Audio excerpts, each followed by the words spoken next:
Di tengah ketidakpastian global serta kejatuhan IHSG, kita mencoba mencari celah, mencari peluang di beberapa saham yang memungkinkan kita untuk melakukan swing, baik jangka menengah maupun jangka pendek, paling tidak menjelang Q4 2026. Ada beberapa saham yang masuk wishlist saya. Yang pertama kita akan bahas INKP.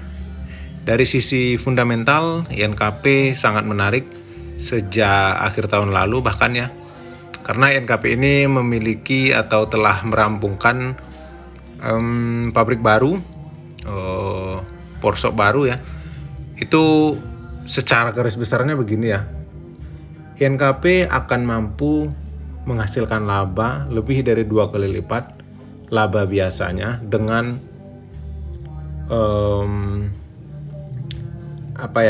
revenue yang sudah terjamin karena permintaannya ibaratnya sudah pasti karena memang sudah ada ya. Makanya mereka sangat yakin untuk terus menumpuk kas dan akhirnya membangun pabrik kedua yang akan meningkatkan produksi sebesar 100%. Jadi ada fondasinya dan mungkin akan masuk ke dalam buku itu sekitar Q3 atau Q4 kemungkinan ya, dan maksimal di Q1 tahun depan karena menimbang dengan adanya konflik geopolitik yang mengganggu arus pengiriman. Karena memang INKP ini juga banyak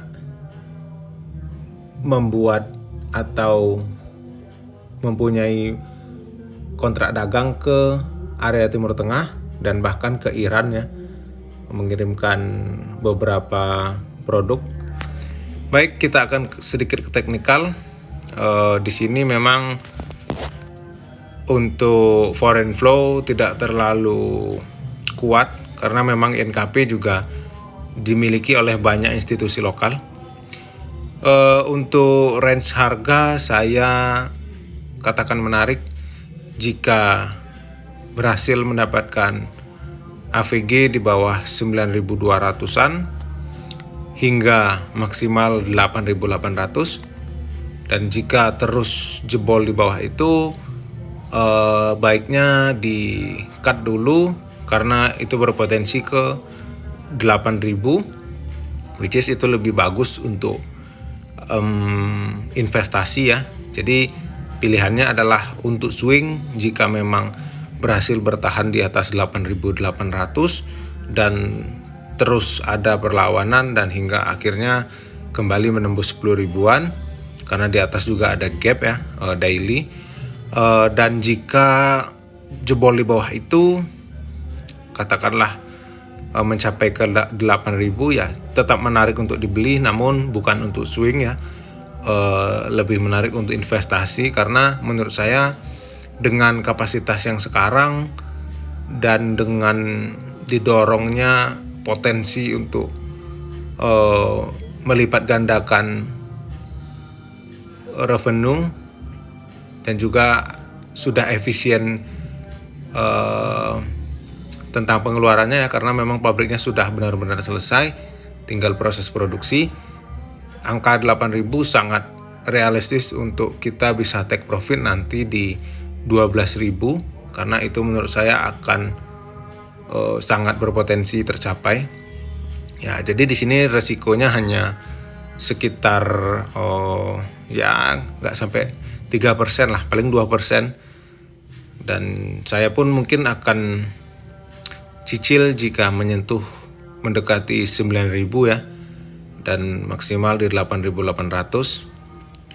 Oke, itu untuk INKP. Yang kedua ada Adaro, tentunya ini juga berbasis fundamental ya, karena Adaro saya katakan berhasil bertransformasi dari grup atau konsentrasi di batu bara thermal.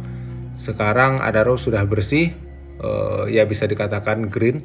Namun green di sini bukan serta-merta seperti brand ya yang memang murni renewable, tapi di sini renewable-nya lebih bervariasi. Dia juga ada menjual produk, dia juga ada menghasilkan listrik yang diserap langsung oleh PLN dan untuk grupnya sendiri. Jadi ibaratnya renewable si Adaro ini lebih masuk akal ya, lebih menjual menurut saya. Yang pertama logikanya di segi langsung diserap oleh anak-anaknya atau grup-grup yang terafiliasi, katakanlah misal untuk kelistrikan di AADI misal, ataupun untuk smelternya si ADMR. Nah itu listriknya dari Adaro, dan itu bisa kita katakan adalah revenue pasti. Tinggal kita melihat bagaimana efisiensi yang dijalankan oleh manajemen Adaro atau Alam Tri itu sendiri. Dan untuk teknikal, bukan teknikal ya, price yang ideal untuk swing jangka menengah dan pendek. Jika Adaro atau Alam Tri, belum terbiasa ya nyebutnya Alam Tri karena saya biasanya ngomongnya Adaro. Jika mengetes daerah 2200 itu cukup menarik untuk buy dan maksimal di 2050 karena di sini cukup sering dijaga. Asingnya juga cukup aktif di sini. Sejak Oktober 2025 saya mencatat konsistensi asing untuk menjaga AVG mereka. Jadi ibaratnya ini hanya menunggu waktu Alam Tri untuk diapresiasi kinerjanya, dan memang akan dibuktikan di buku. Itu sekitar ya tahun ini adalah pembuktian Alam Tri ya, keberhasilan mereka untuk bertransformasi menjadi wajah yang baru.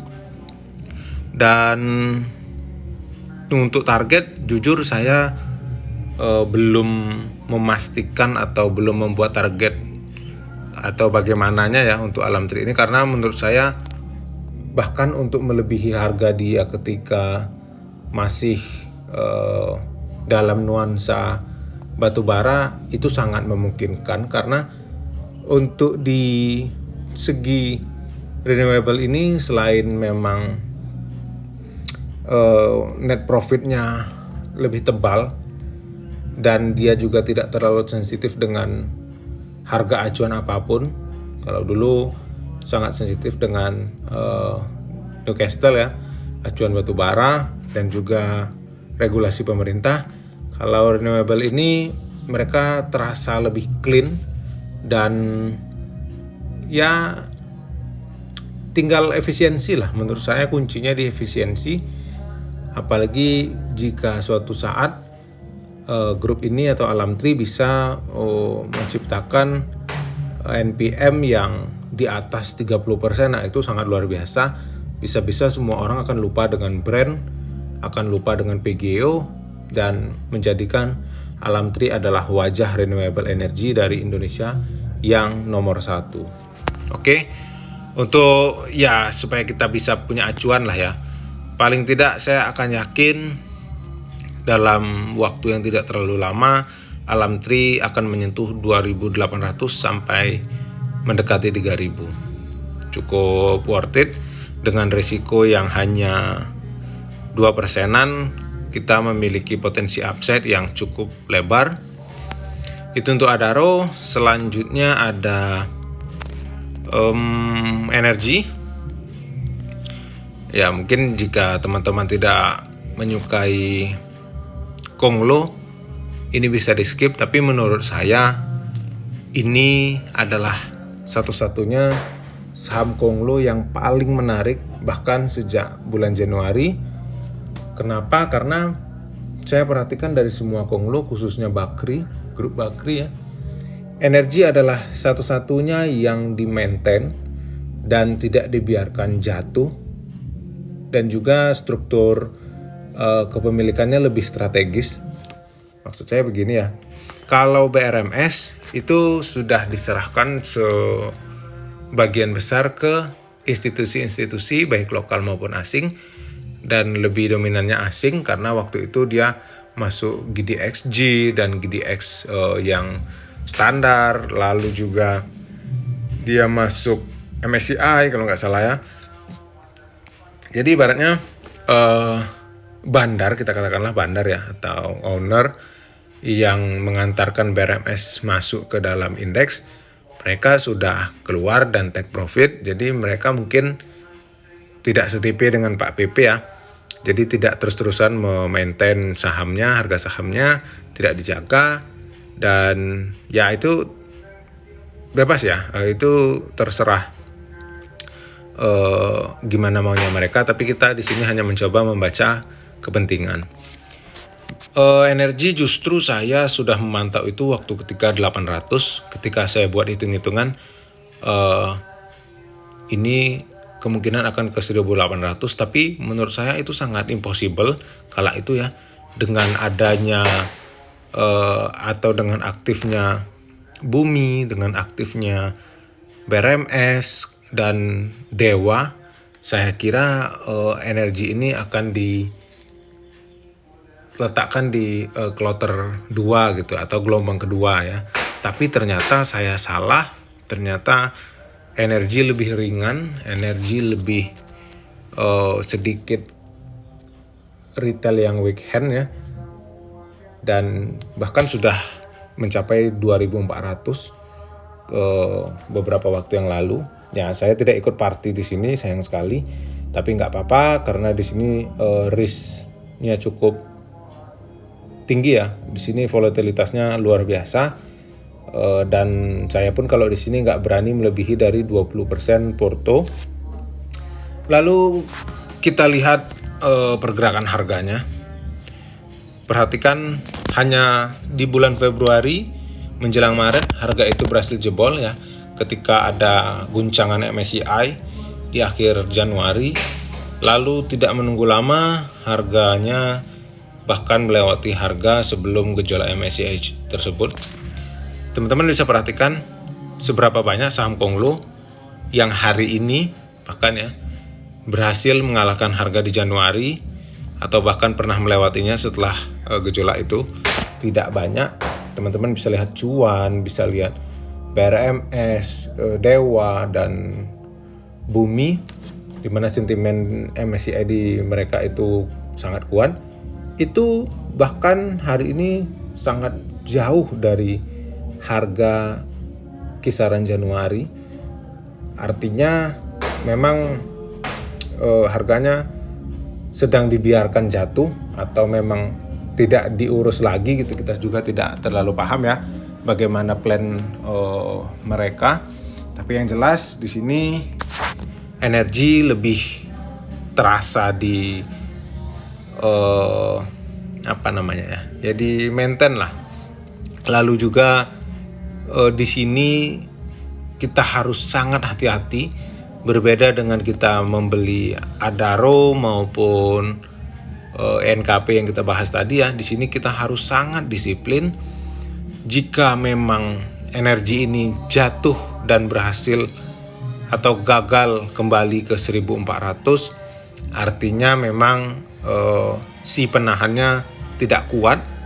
Jadi kita bisa lepas dahulu karena kejatuhannya bisa melebihi lebih rendah dari 1000. Tapi di sini kita lihat di 3 hari terakhir, lihat 3 candle terakhir ya, itu sangat jelas harga dikembalikan terus ke 1400.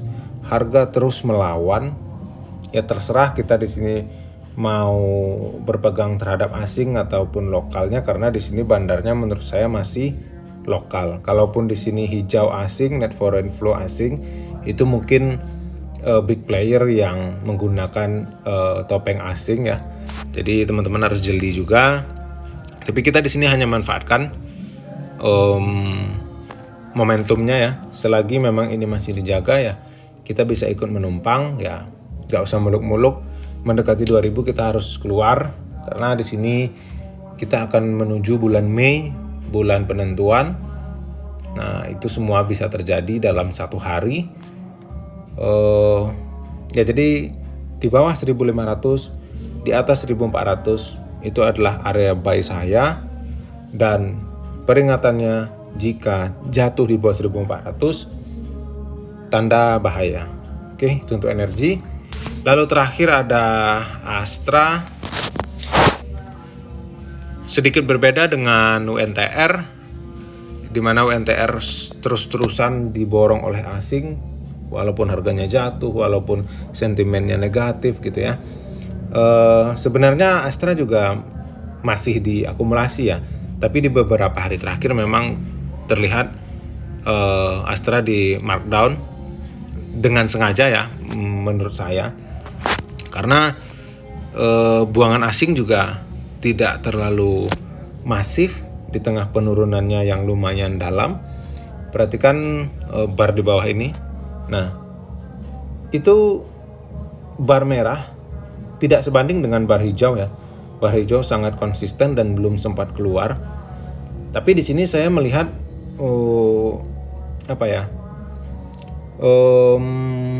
sifatnya memang bukan ingin keluar ya. Kalau ingin keluar mereka sebenarnya bisa aja gitu, karena harganya juga masih termasuk tinggi. Lihat aja dari awal mereka akumulasi ya, masih di kisaran 4 ribuan atau 5 ribuan. Mereka bisa aja kalau mau keluar, dan bahkan paling harganya juga jatuh ke 5.000. Jadi masih dalam posisi untung, tapi di sini mereka tidak keluar ya. Dan di sini juga masih ada gap di 7.200. Kita bisa jadikan itu acuan untuk take profit nanti. Jadi ya memang lagi-lagi penentuannya itu ada di bulan Mei. Lalu untuk area belinya, menurut saya saat ini adalah saat-saat yang paling kritis. 5.800 adalah harga terbaik menurut saya ya. Dan jika kita sudah beli di 5.800 lalu harga terus turun ke 5.500 dan seterusnya, itu sangat jelek menurut saya, bisa kembali ke 5.000. Jadi inilah titik-titik atau waktu-waktu kritisnya ASI. Kita bisa spek buy, spekulasi ya judulnya di sini, berbasis swing, karena kita akan menunggu, dan di sini akan sangat butuh waktu karena Astra juga memiliki market cap dan free float yang besar ya. Dan kuncinya ketika berhasil mendekati, bahkan belum melewati ya, berhasil saja mendekati 6.500, Astra sudah sangat bagus. Menurut saya sudah sebuah konfirmasi akan menuju 7.200. Intinya seberapa kuat kita menahan dan memegang di 5.800. Dan nanti ke depan, terutama 2 bulan ini, sentimennya akan luar biasa, terutama untuk Astra. Di saat-saat seperti ini, sektor-sektor konsumsi maupun otomotif seperti Astra akan sangat ditekan. Tapi saya yakin itu hanya bumbu ya, karena Astra adalah perusahaan luar biasa. Saya tahu kalau kinerjanya akan masih tetap solid. Kalaupun ada penurunan kinerja, itu akan ditopang oleh sektor lainnya, dan artinya penurunannya akan terbatas. Jadi yang berbahaya di Astra sebenarnya adalah sentimen negatif dari luar, bukan kinerja ya. Kalau kinerja saya sangat mempercayai kinerja grup ini sudah teruji di beberapa kali krisis, dan kualitas kinerjanya juga tidak umum di Indonesia, sangat bagus. Ya, jadi untuk price-nya saat-saat ini adalah yang terbaik. Apalagi besok ketika pembukaan pasar tanggal 25, jika ada kejatuhan di 5.500 dan memantul, itu sangat baik ya. Dalam satu hari kita sudah bisa profit 3-5%. Hanya modal berani ya, dan tetap hold. Semoga saja bisa terus menuju 6.500 dan target kita di 7.200. Ya 7.000 atau 7.100 kalau mau lepas juga nggak apa-apa, karena Astra menurut saya maksimalnya di ya 7.500 juga udah berat gitu ya, apalagi startnya dari 5.800 ini. Oke, itu beberapa saham yang masuk watchlist saya. Disclaimer, ini adalah watchlist yang saya buat untuk portofolio pribadi, dan portofolio edukasi yang kita buat di channel ini. Jadikan ini hanya referensi, bukan ajakan jual beli. Ini semoga membantu teman-teman yang membutuhkan insight tentang beberapa saham yang saya bahas. Semoga terbantu. Sampai jumpa di video selanjutnya.